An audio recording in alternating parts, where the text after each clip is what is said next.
Hey, what's up and hello? This is the Chris Nicole bringing you my views on life, love, and the world of entertainment through my eyes. Good evening, good afternoon, good morning, depending on what time you are watching this live.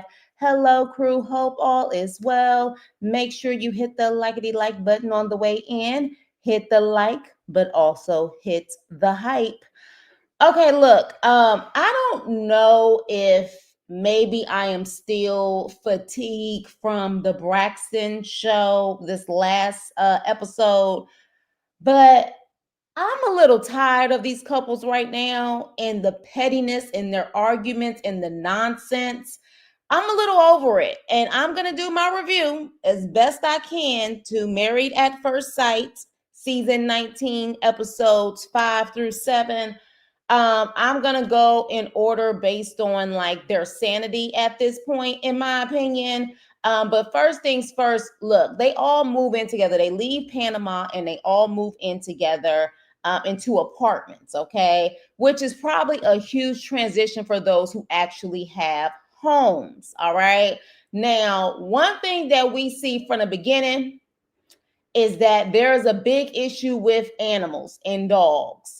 And so we got some people who have never really had animals, or they haven't had an animal in a while, and they definitely haven't had an animal sleeping in the bed. Let me tell you something right now. Um, yeah, Megan, as crazy as she is, let me tell you something. If you know I have animals and you don't like animals, don't bother with me, because my animals, my fur babies, I don't play about them. And yeah, they do sleep in the bed with me. Deal with it, okay? I have a king size bed. It's big enough for all of us, all right? It is what it is. So, as far as I see it, you have to treat my babies the way that I treat them, and it is what it is. So, I agree on that.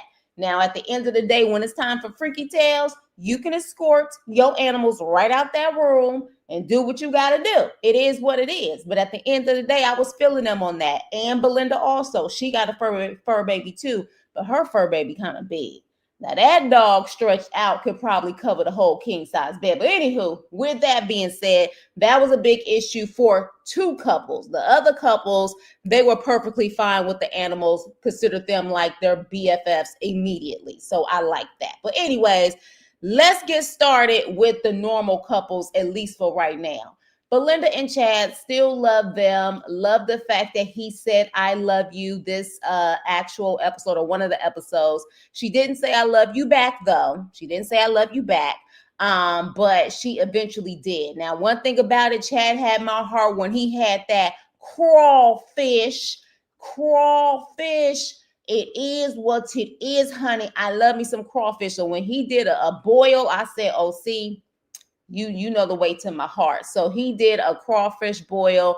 I love that Belinda and Jalen have such a great relationship and they can talk about anything. So I love that about them. But yeah, so eventually when he came home, I think he was kind of drunk, because after he came home from the guys, he was up there dancing in the hallway, trying to dance when he got into the apartment. And he was like, you are so beautiful. You are so beautiful. And he was like, I love you so much. And she finally said, I love you, which I thought was really, really sweet. I wish them the best. I do wish them the best. Like, I feel like they have a good chemistry. It's like a yin and a yang. We'll have to see if they eventually clash, but she's cooked for him. He's cooked for her. It just seems to really fit really, really well. So I am so wishing them the best. Jalen and Josh, I have a feeling we're going to see the drama coming soon with them. But Jalen and Josh, so they pretty much, everything has been going great for them too. They end up having a therapist meetup for this episode, or one of the episodes.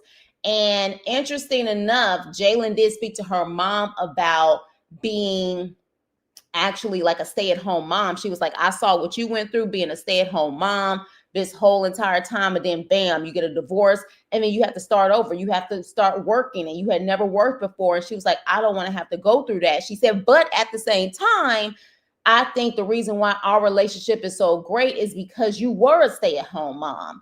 But she was like, I'm definitely, though, not about to be a stay-at-home mom if there's a post-nup. She said, but at the same time, I want my independence, because I don't ever want to depend on a man and something happens and bam, I'm in the same situation as you. So when the actual therapist comes, they play a game because she was like, yeah, everything seems so great. Y'all seem to mesh so well, but what's going to happen when y'all disagree with something? So they play a game where like, if you agree, you would make like one step, or disagree, take two steps. But one of the things that they were discussing, oh, and by the way, she took him to her cycling class. Great way to promote your cycling class, Jalen. I see you. I'm sure you work at a gym or something, but great way to promote it. And Josh was sweaty. He said he couldn't hang, honey. I can't stand cycling classes. I don't know what it is, but my butt hurts when I try to do cycling classes. So it's a heck no for me. But everything seems to be going well until they start talking about how, do you still talk to your ex? Jalen's like, no, I don't talk to my ex. And Josh is like, yeah, I do talk to my ex. But her facial expression, and we could all see it. I know I saw it. I said, ooh, she don't like that. And he was like, but I can stop talking to her, if she feels uncomfortable with it and how it could be perceived or whatever the case may be. And then at that point, they talk about money and how they both agree that they could talk to each other about money. And so at that point, she was like, yeah, we're cool. And then the therapist said, well, I heard a post-nup came up. And so they were like, yeah, post-nup came up. But then all of a sudden he says, well, it's not that big of a deal. I don't have to do the post-nup. I mean, she seems like she doesn't have a bad bone in her body. I just, feel like, at the end of the day, we don't need to do it. And the therapist said, well, what about your business partner? He was like, he'll be cool with it. So as far as I see it, he only said that to see what her reaction would be. But because she was so nonchalant with her reaction, now he's like, whatever. I mean, hey, it's up to you because, things can change, sir. Things can definitely change. But at the end of the day, I wish them the best. But I could see when things don't go his way, he would definitely be the type to say, we're going to do that post-up. He definitely has a sassy side to him. So it is what it is. Well, Sean, I would definitely advise you to not have a woman that has animals. I don't know no woman who has animals like a dog or a cat and they don't sleep in a bed with them. The only time I've seen where it doesn't happen is if it's a big dog, like a German Shepherd or a Pit Bull. But the small dogs are either on that bed or at least right next to the bed where they can hop on it anyway. So definitely, just get a woman with no animals and you'll be all good. Yeah. So anywho, moving on. Child, look, Kevin, look. Somebody tell Rhonda, let's get into Rhonda, child. Let's get into Rhonda. Oh, Rhonda. Oh, man. So Rhonda takes Pat to her home, and her home is beautiful, and it's very her because she kind of gives me hippie vibes, very hippie-ish. And Pat is talking about how, about moving in with her, and she's like, yeah, that's a big concern. That's a big concern. I have concerns about us living together. And I'm like, huh? What you mean you got concerns with y'all living together? Y'all married and you living together in this apartment now. So I was like, what is going on? She was like, my space or even your space, that's like a big concern for me. And I was like, okay. So then they're waiting for the therapist to come. And Rhonda mentions to Pat about this biking group or mountain bike group that's really, really cool that he may want to look into as far as Austin is concerned. And Pat said, oh, yeah, I think my friend mentioned a group, something like that, and they ride, but I think they ride on Sundays. He was like, I'll find out. And she took offense and was like, okay, I was just telling you about this great group. Like, I was just letting you know. And I was like, what the heck is wrong with her? He was just saying, oh, I think I heard about that, but I'll find out. I'll find out. I was like, what the heck is going on? So then the therapist comes in.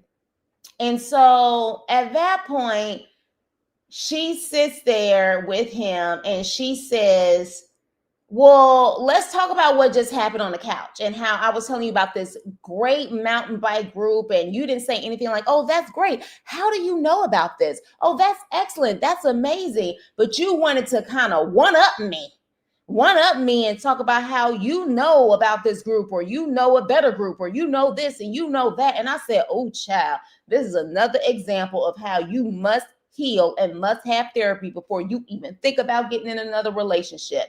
It is very clear she never felt valued at all in any of her past relationships. And now she just wants this man to just tell her every freaking day and everything she says how amazing she is, or whatever the case may be. But to me, what he said did not warrant her response. And Pat, being the people pleaser, he takes a lot, even if he feels like it's not fair to him. He takes a lot just to keep the peace. Baby, you got to get out of that people pleasing mode. Trust me, because when you finally get tired of it, you are going to blow up on her. And literally, when he finally tells her, still in a polite way, how he feels that she will get defensive or offended when, because of her personality, she's like, why, how the F, she drop an F-bomb, how the F am I gonna effing know if you don't tell me? And I was like, see, this is exactly why he don't tell you nothing. And the therapist said the same thing. This is why he wouldn't tell you anything, because of how your response is. And she's like, well, I feel hurt. And she's talking about her past relationships. And I said, baby, this is just too deep for me. She's like, in her past relationship, she said they claimed that they loved that she was boisterous and loved that she had that personality, but then at the same time would use it against her, especially when I guess they would have arguments or whatever the case may be. The doctor tells her, girl, he's not your ex.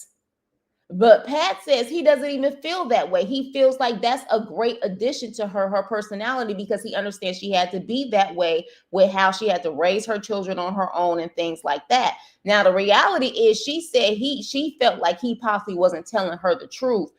And I can get that from him, because he's a people pleaser. And people pleasers will try to keep the peace and say things to just, be nice. So it could be that he didn't want to make her even more upset.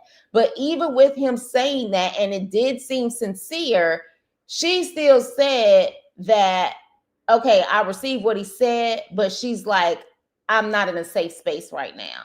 I'm not feeling safe. And so she pretty much shuts down because she's not feeling safe. And I'm like, whoo, child, like, I just feel like some of these people, again, therapy, but they also have some narcissist energy also. It's a little too much for me. It's a little too much for me. And I'm just like, girl, how are you at your age? Never, I don't even know why I'm going to say how you at your age and you don't realize how you are. When y'all know I got a whole freaking grandma, and I'm sure y'all got older people in y'all family, they are in their 70s and 80s, and they still won't recognize how they are. So I think she has been so guarded her whole entire life from the trauma from her childhood, because she talked about the trauma from her childhood and how they didn't have much, to her getting into these crazy relationships. She's been guarded her whole life. She's had to constantly encourage herself, uplift herself, tell herself that she's amazing, because she never really heard it. And now she expects for Pat to be everything for her. Girl, if you don't love yourself and if you don't encourage yourself, you need to do that for yourself. Pat can't be all of that for you. So then at that point, the next day, I guess things are a little bit better.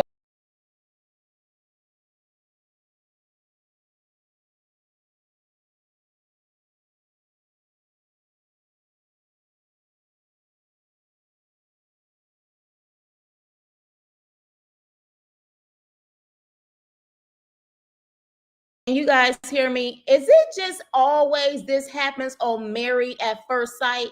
Have y'all noticed that this only happens on Married at First Sight?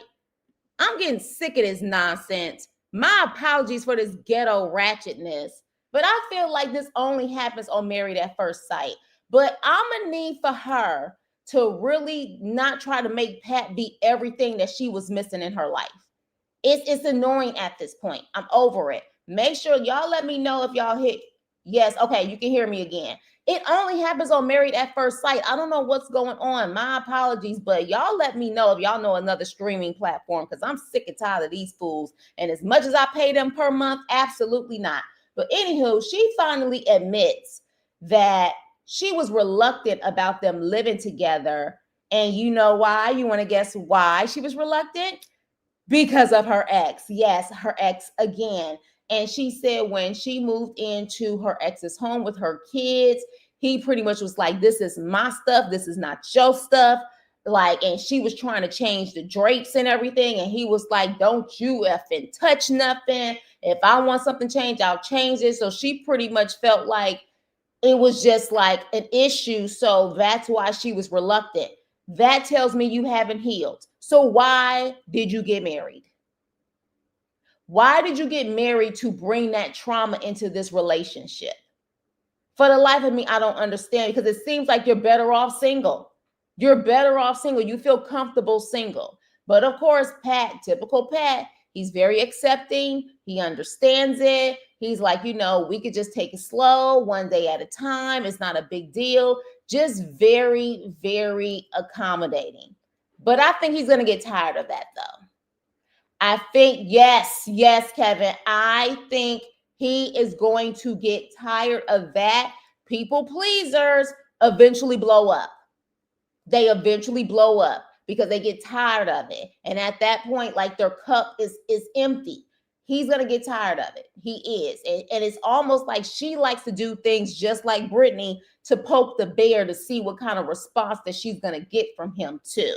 But with that, I don't know, Rhonda. Like, I just feel like, because she even said this is like, he's just genuinely a really nice guy, which tells me she's never really had a nice guy before. And that in itself is just a little scary for her age, that she's never really had a nice guy. But a lot of times they say you attract what's inside of you. So what happened in your childhood trauma where you are attracting those type of men, where you've only had men who have been pretty much a-holes versus men who are able to treat you right? And I don't think she knows how to handle a Pat, because she's not used to a man just being nice to her and trying to treat her right. You know what I mean? You do have people out there, they don't understand when someone's just being nice and courteous and it's genuine. They don't know how to handle it. They be looking at them like, what's wrong with them? And I think that may be Rhonda's issue. But with that being said, let's move on, child. Will and Brittany. Brittany is irking me. Her paranoia and her anxiety. Oh, it irks me. Make sure you hit the likety-like and hit the hype on the way in. It irks me to the core. She also wants to be praised for everything, and it's definitely much deeper. And I think there's a lot of insecurities there, probably growing up, and she wants all of the praises in her relationship to make her feel secure. She takes him to her house and she wants him to be so invested in her home. She said to be invested in her home is to like to be invested in her. No, ma'am, that's not how it works. He's invested in you. He may look at your home. He may think your home is nice, but maybe he doesn't look at a home like it's a big deal. Some people don't care. They'll live in a shack as long as they have their loved ones there. They don't care. Or maybe he's thinking about upgrading and you guys get a bigger home together. But she doesn't like that he is just nonchalant about her home, okay? And literally, she's just like, oh, I don't ever bring people to my home. I've never brought a man to my home. So I just hope that he truly enjoys this. And he's being typical Will. He's being typical Will. And I think she wanted him to be like, oh my gosh, you're so amazing. You got this home at such a young age. You're amazing. You go, girl. That's what I think she wanted. And I'm like, girl, like, you're doing too much. So then finally they get to her clothes that she's going to take to the apartment. And at that point, she was like, is it a lot? And I'm like, why do you care that he cares if it's a lot? If you think it's okay, why do you care? She's like, is it a lot? You think it's too much? And he was like, it's your stuff. And then he was like, but it is like 7 outfits a day. And then she's looking at him and she's like, so I guess it is a lot. And she was like, now you got me thinking. And he was like, don't hurt yourself. And I said, baby, that's the best comment. Because literally anytime she starts thinking, she's about to hurt herself, literally hurt herself, hurt her relationship too. So at that point, he was like, I'm just playing. And she gets offended. She's like, no, you're not playing. Brittany, why do you care? Don't ask him questions that it's like you want confirmation so badly on if you're doing the right thing. If you feel like that's enough for you and those are the clothes that you need, Why do you have to ask him, oh, is that okay? Is that okay? She even said later on, does my hair shedding bother you? And he's like, I mean, I see it, but what am I gonna do? What you gonna do? Like not have hair? You're not gonna have that weave in your hair because you know that's a weave. You ain't gonna have no weave in your hair. Like, what do you want me to do? She just, she's irking me. She's draining me. Like, and she shuts down, of course, when he mentions the clothes situation, shuts down. So the pastor sees him and she can't think of anything nice or good moments that happened in Panama. And so at that point, she talks about how the house situation was a big moment for her and how he was so nonchalant. And the only thing that he really cared about is that she was bringing a lot of stuff. And the pastor tells him it's bigger than the house. She wants you to know, like she wants you to care about the things that she cares about. And she was like, exactly. And I'm like, well, why couldn't you tell him that? If you claim you're such a great communicator, why couldn't you tell him that's what it was? I want you to care about the things that I, care about. But at the same time, the pastor says, but guess what, Brittany? He can't read your mind. He can't read your mind. So you have to actually tell him how you feel and literally get things out of him. He can't read your mind just because you want to roll your eyes and shut down.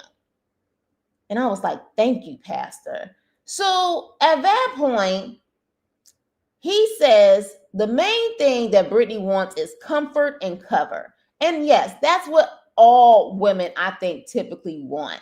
And the pastor says, do you want her? And he looks at her genuinely and says, of course I do. But you know what's so interesting? When the pastor says to her, do you want this man? She looks at the pastor, don't look at him, and she's like, yeah, I do. I do. And the pastor's like, oh, that seemed awkward. And she's like, yeah, the vulnerability thing. I just, it's hard for me to be vulnerable. And I'm like, so then if that's the case, why are you married? But I just realized, and I think they do this on purpose, most of the people on this show come from dysfunctional families. Peep that.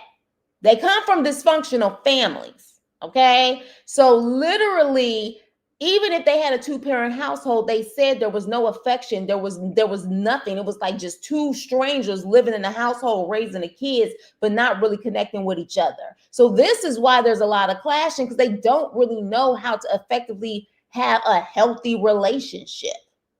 So then later on after that, it seems like it gets better. She cooks for him. That's when she talks about the whole hair shedding situation, but she's all up in his face.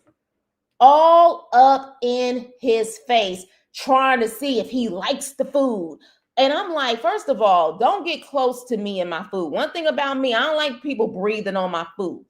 I don't like, get away from me. This is my plate. Give me my space.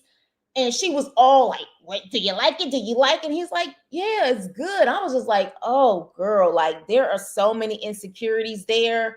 There are so many things where you just want to be accepted so badly that it comes off so annoying. And I just kept rolling my eyes. I just kept rolling my eyes. I was like, girl, stop. Just stop what you're doing. And honestly, the best thing for Will is that he travels a lot for work. And I said, hallelujah, because I think that's the best for them, because she is very clingy or nitpicky and constantly analyzing and just always overthinking stuff, that sometimes a couple or someone who travels a lot for their job could probably be good for their relationship. But I don't know about her, because she may be the type to be like, who you hanging with, where you going? I don't know with her. But honestly, especially at my age, I wouldn't mind a man that travels for work. Like, as long as I can trust him, that'll be great for me. Hell, give me my space, you have yours, and then yeah, we can lovey-dovey when you get home. But I actually wouldn't mind it. I know if I was younger, I'd be like, no, I want my man with me all the time. But now I'll be like, shoot, you can travel 2 or 3 days out of the week. That'll give me my space. So I would do it. Y'all let me know if y'all feel the same way, if you wouldn't mind your man or your woman traveling a lot for work. But anywho, Brittany, I'm going to need for you to get your stuff together. So we're going to see how this goes. But I have a feeling we're going to see more tears and more complaining from Miss Brittany. Moving on. Moving on to the last couple. Whew. Here's my main thing with them. I feel both of them don't know how to communicate. They both have an issue with communication. Because Derek is passive and he can also be passive aggressive too. Okay. When you look at both of them got them crazy eyes.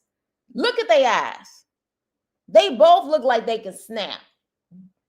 As beautiful of a couple they both look like they can snap. He's talking about how he only uses natural products and he just uses vinegar for everything. And she's kind of looking at him like, okay. She bring her cute little dog in and she pretty much tells Derek that, yeah, Zoe sleeps in the bed with me and that's just how it's going to be. She doesn't even ask him if he feels comfortable with that. But one thing about Megan, she loses her temper easily. I think Megan has been told her whole life, Megan is probably just like her mother. She's been told her whole life she has to be perfect. And the moment that someone sees her outside of her being perfect, she feels ambushed, she feels uncomfortable, and she loses it and goes bat-ish crazy. So we see that after they spent the first night with Zoe, he's talking to the camera saying he didn't sleep well last night because Zoe was barking and then came on his side of the bed. And I'm thinking like, sir, you randomly scream in the middle of the night like it's a horror movie and go back to sleep like it's nothing. I think you'll be okay with barking.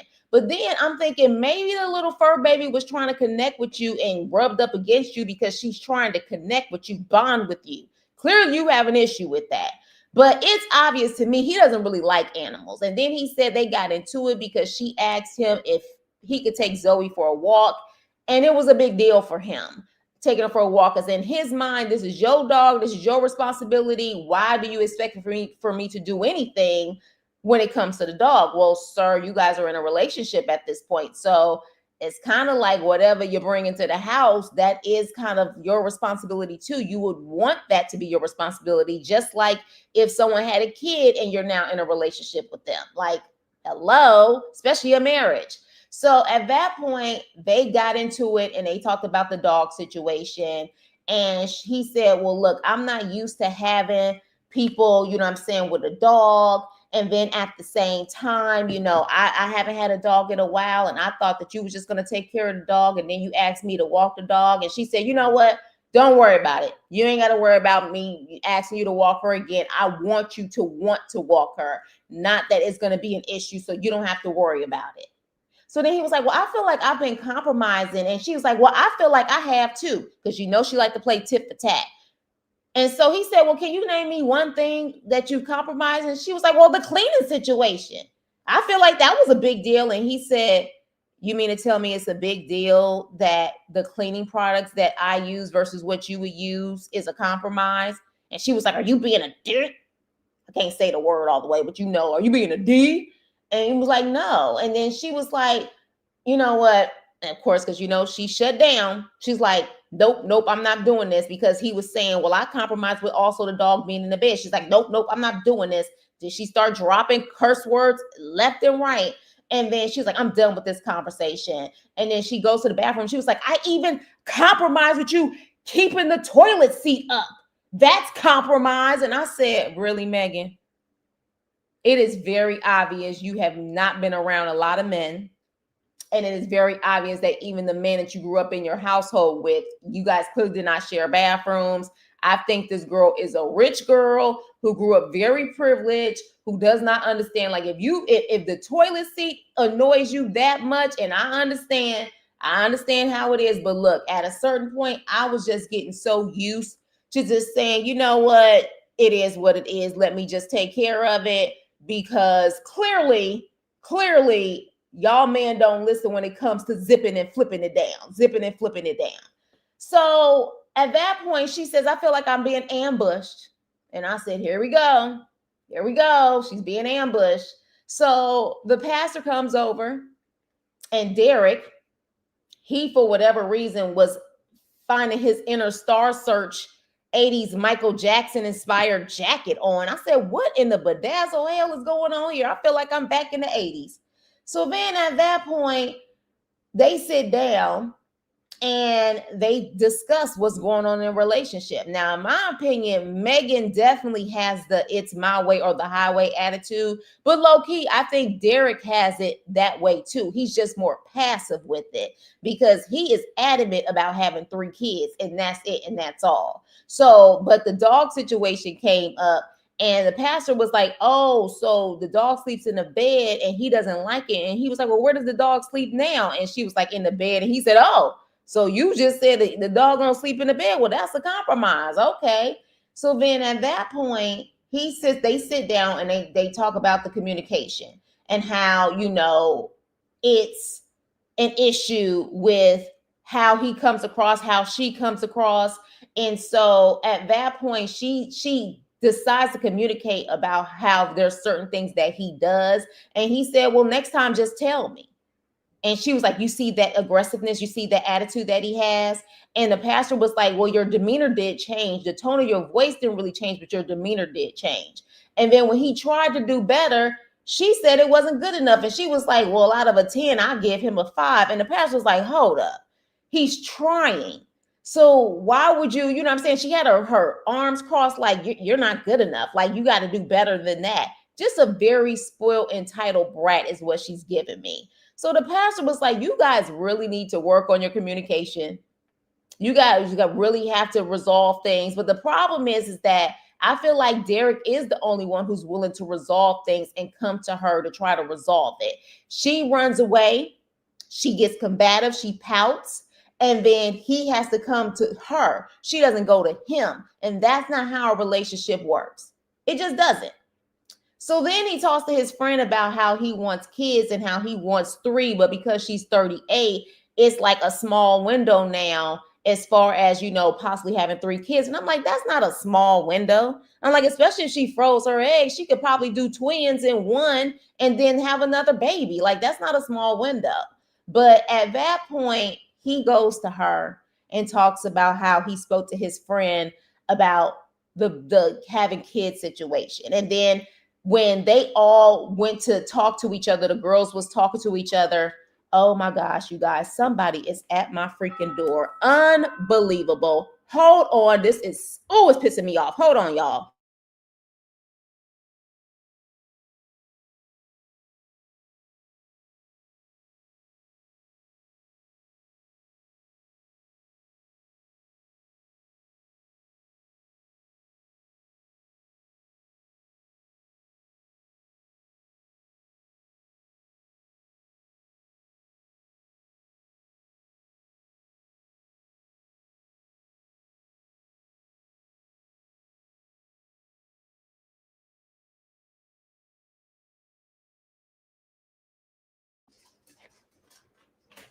Don't you just love when people just come to your door unannounced? Like, you just don't have anything else to do and they just feel like you can just talk to them. Absolutely not. Sorry, you guys. This normally doesn't happen. So back to it. So then at that point, to me, Megan, again, she has to be perfect. Anytime you bring something to her, she's gonna flip because she doesn't want to hear anything bad about herself. That is very clear. And to me, it comes from a spoiled brat, entitled perspective. Because let's be clear, you could tell she comes from money, baby. And I'm not saying that she don't work hard, but consider the fact that most of her money comes from the family business. Did y'all see that house that girl had? Her house looks huge. Huge. Do you hear me? So she definitely comes from money. So he talks to her about the kid situation. But before that, she was really annoyed about if Derek spoke to the guys about the issues that is going on in their relationship. And she was like, well, I didn't say anything to the girls because I don't feel like it's any of their business. I'll just speak to you about it. And he was like, okay. He was like, well, I spoke to them. Like, it is what it is. Like, I spoke to them to, get advice or whatever the case may be. And she looks like she's drilling him like she is upset. What did you say to him? What did you say? Like, she was ready to slap him if he said anything that she disagreed with. But going to the friend and the baby situation, he does start off by saying he spoke to his friend about it. And she doesn't like the passive aggressive nature from that. Because one thing about it is I can understand how that could annoy someone where instead of you just being direct, you're like, well, I spoke to my friend about this and my friend was saying this and we were talking about this. And she's like, how about you just tell me straight up? How about you just tell me straight up? You know what I'm saying? Like how you feel. Well, here's the problem, girl. He can't tell you because you're crazy. Okay? Like you're crazy. And like your eyes start bulging out when you start hearing stuff you don't want to hear, like you Carrie, the movie Carrie. They're all gonna laugh at you. They're all gonna laugh at you. That's the vibes that she gives me, Carrie. Like them eyes get really big and she like loses it. He can't really talk to you because you're like offended, like you get defensive, you're offended by every freaking thing. What do you expect for him to do where everything turns into a tornado with you? You know what I'm saying? Like it turns into a freaking tornado, a Texas hurricane, all of that stuff. So he was like, well, I was talking to you about it. And he was like, well, do you want kids? And I was like, well, Derek, I would think you know that she wants kids. I don't know if she told us or she told him directly, but she did freeze her eggs. So when he said, well, do you want kids? I'm thinking like, well, yeah, she wants kids. She wouldn't freeze her eggs if she didn't want kids. So I was a little confused by that, but I just think that he's just so uncomfortable talking to her about anything that it's like he's just playing it in his mind. Like, what can I say to her? Or how can I say without her getting offended? Because she's offended by everything. So of course she was like, of course I want kids. Otherwise I wouldn't have froze my eggs. And he was like, okay. He was like, she was like, you know what? F this. F this ish. She was like, I'm done with this conversation. And I was like, oh my gosh, there's not one conversation that they have had, from cleaning products to the dog to just simply saying, can you ask me more questions about myself and my life? Because I feel like I'm asking you all the questions. She even got offended by that and say, well, I feel like you don't ask me anything either. Megan,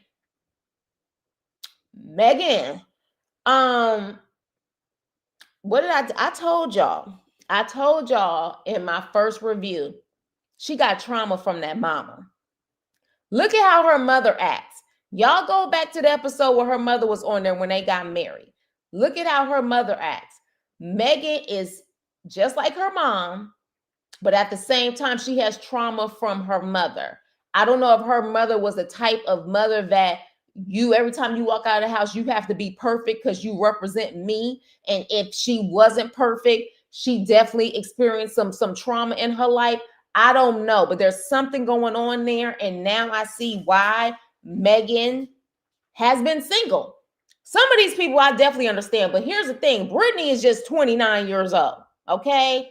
But 38 in Austin, Texas, as beautiful as Megan is, seems like she comes from a good family.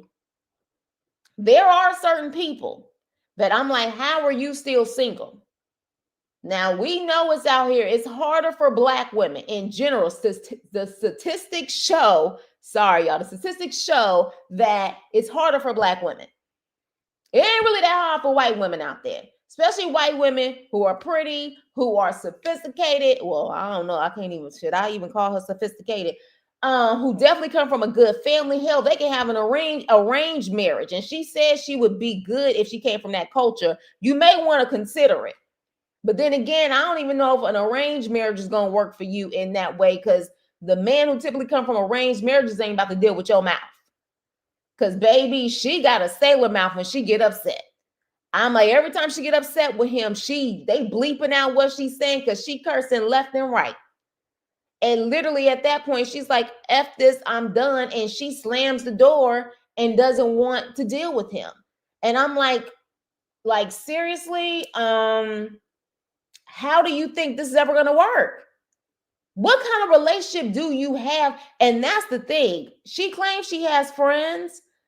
I don't know, because I don't want friendships where my friends, we can't tell each other when we're doing wrong. You know what I'm saying? Or hold each other accountable.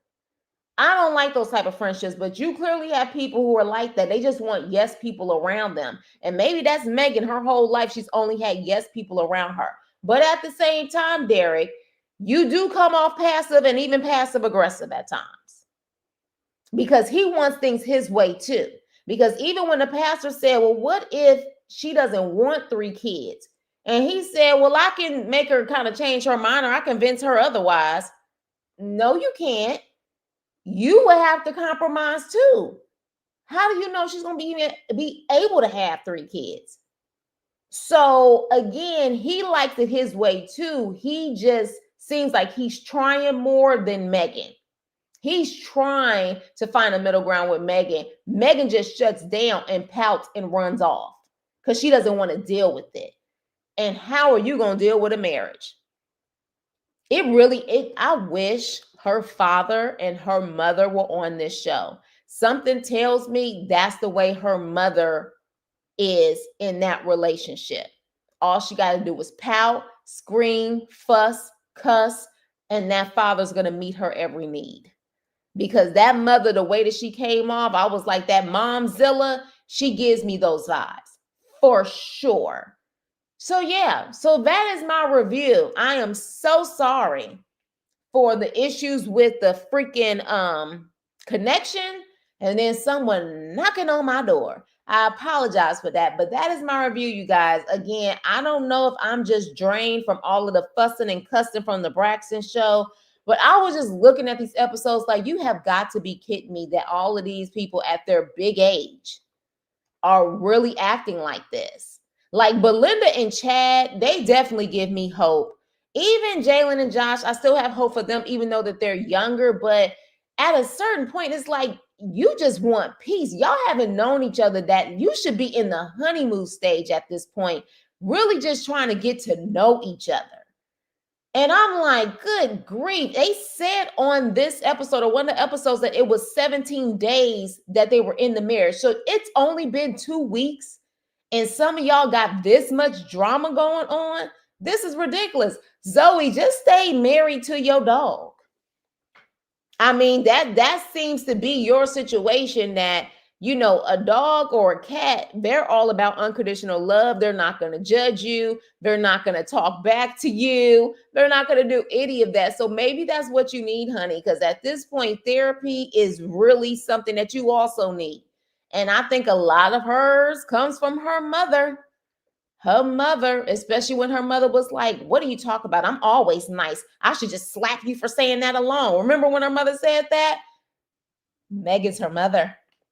Oh, yes, she is. The difference is now, though, these men in this generation, they not going to tolerate what your father probably tolerates with your mama. But with that being said, you guys, let me know what you thought about this episode. Let me know what you think. With that being said, please like, share, and subscribe. And I will see you on my next video. Toodles.